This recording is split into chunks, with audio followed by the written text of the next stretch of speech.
नमस्कार, मैं विनोद कुमार झा महात्मा गांधी शिक्षण संस्थान से आज आप लोगों के समक्ष वर्ग 8th के लिए अभिलाषा पाठ पुस्तक का पाठ 3 जिसका कुछ अंश भाग 1 में कल पढ़ा चुका हूँ। आज बाकी अंश को बिंदुवार पढ़ने जा रहा हूँ, ध्यान देंगे। हमने पढ़ा था कि राजीव अपने माता पिता के साथ पीएमसीएच पहुँच चुके हैं। वहाँ अपने भाई की खोजबीन कर रहे हैं। माता पिता भी परेशान हैं। बाहर चीख पुकार मची हुई थी। घायलों को ढोकर लाने वाली एम्बुलेंस खड़ी थी। कुछ औरतें छाती पीट पीट कर रो रहे थे। शायद उनके किसी अपने आदमी का देहांत हो गया हो। राजीव की आंखें भर आई। राजीव अपने भाई के लिए ही नहीं, पूरी समुदाय जो उस ट्रेन में आ रहे थे उनके लिए दुखी था। मम्मी पापा की आंखें हर दुर्घटनाग्रस्त व्यक्ति को सूक्ष्मता से देखकर आगे बढ़ जाती थी। जैसे जैसे राजीव की नज़र घायलों पर पड़ रही थी, उसके हृदय की धड़कन तेज होती जा रही थी। मगर उसकी समझ में नहीं आ रहा था कि सभी लोग सिर्फ अपने आदमियों के विषय में क्यों चिंतित हैं। राजीव जो अपने भाई को ढूंढने के लिए अपने माता पिता के साथ गए थे, उन्हें यह इस बात की चिंता होती थी कि हर एक व्यक्ति सिर्फ अपने परिजन को ढूंढने में लगे हुए हैं। समाज का इतना बड़ा नुकसान, हर एक इंसान जो घायल है, जो मृत हो गया है, उनके बारे में किन्हीं की सोच नहीं है, सिर्फ अपने आदमी को ढूंढते हैं। मम्मी तो बार बार कह उठती, दुर्घटना होनी ही थी तो किसी दूसरे दिन क्यों नहीं हुई, किसी दूसरे ट्रेन में होती। हे प्रभु। राजीव को मम्मी की बात पर मन ही मन क्रोध आता। बेपत्ती भला कहीं सूचना देकर आते हैं। रानू भैया गर्मी की छुट्टी में 1 माह के लिए डाल्टनगंज गए हुए थे। नाना जी खुद आकर उन्हें साथ ले गए थे। 2 दिन पहले ही तो भैया का पत्र आया था कि वो आज के दिन पलामू एक्सप्रेस से वापस लौट आएंगे, मगर आज ही दुर्घटना हो गई। पता नहीं भैया किस हाल में होंगे। राजीव यह सोच सोच कर परेशान होता कि हर इंसान हमारे भाई की तरह है जो घायल हैं। इनके बारे में कोई नहीं सोचती। हमारे भाई तो 1 महीना पहले गए थे, आज उनको वापस आना था। मम्मी कहती है कि आज ही क्यों एक्सीडेंट हुआ, इसी ट्रेन में क्यों एक्सीडेंट हुआ। अचानक राजीव की नज़र एक घायल व्यक्ति पर पड़ी।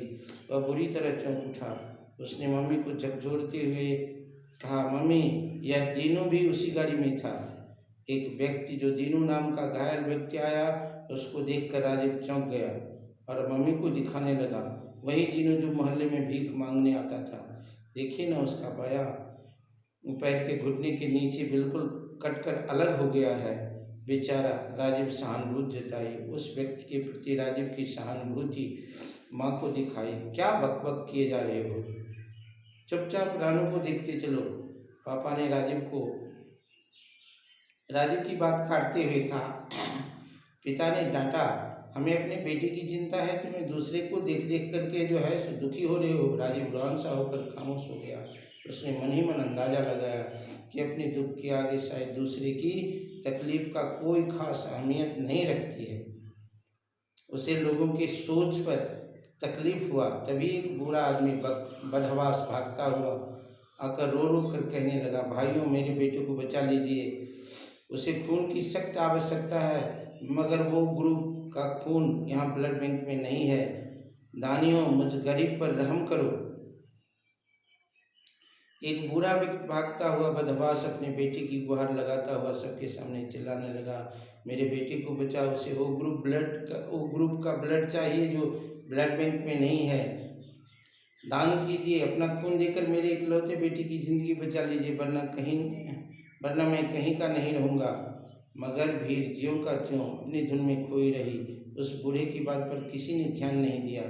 कुछ लोग तो यह पागल कहकर खिल्ली उड़ाने लगे। मदद के बजाय कुछ लोग भीड़ से उसकी मजाक उड़ाने लगे। मम्मी, मेरा खून तो ओ ग्रुप का ही है ना? राजीव ने मम्मी से प्रश्न किया।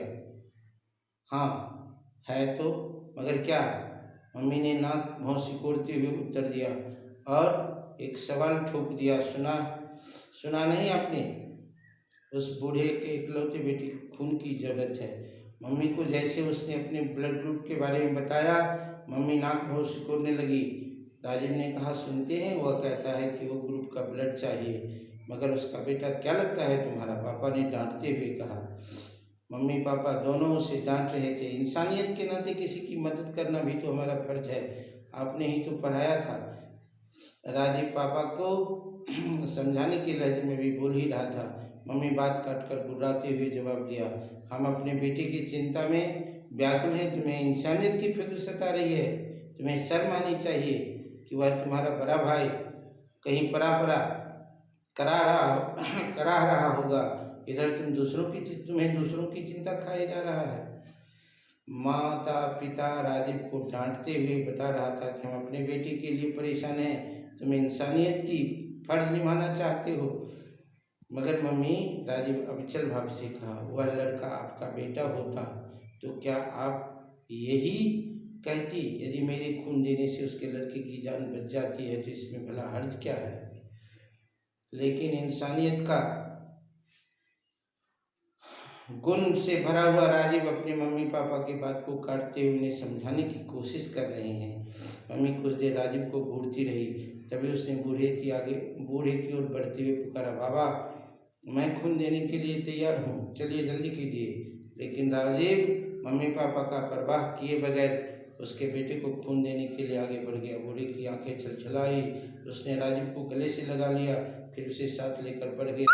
मम्मी पापा एक दूसरे को देखते रह गए। अचानक अपने नौकर रामू की आवाज़ सुनकर दोनों की तंद्रा टूटी।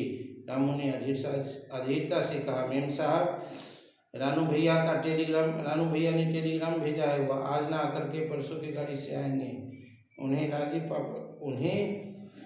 राजीव के पापा के हाथों में टेलीग्राम थमा दिया। इतने में नौकर भागते हुए आता है और राजीव के पापा के हाथ में टेलीग्राम देता है कि आपका बेटा आज नहीं परसों आएगा। मम्मी पापा के मन में प्रसन्नता की लहर दौड़ गई। अब वे सभी राजीव के अंदर से आने की बेसब्री से प्रतीक्षा करने लगे। अचानक वही बुरा आदमी दौड़ता हुआ आया और राजीव के पापा के पैरों में गिर पड़ा। साहब, आपके बेटे ने मेरी बेटी को जिंदगी दी है, मैं आप लोगों का उपकार नहीं भूलूंगा। बूढ़े का मुरझाया हुआ चेहरा खिल उठा। भाई साहब, राजीव के पापा ने मुस्कुराते हुए कहा, इसके लिए तो आप मेरे बेटे राजीव को धन्यवाद कीजिए।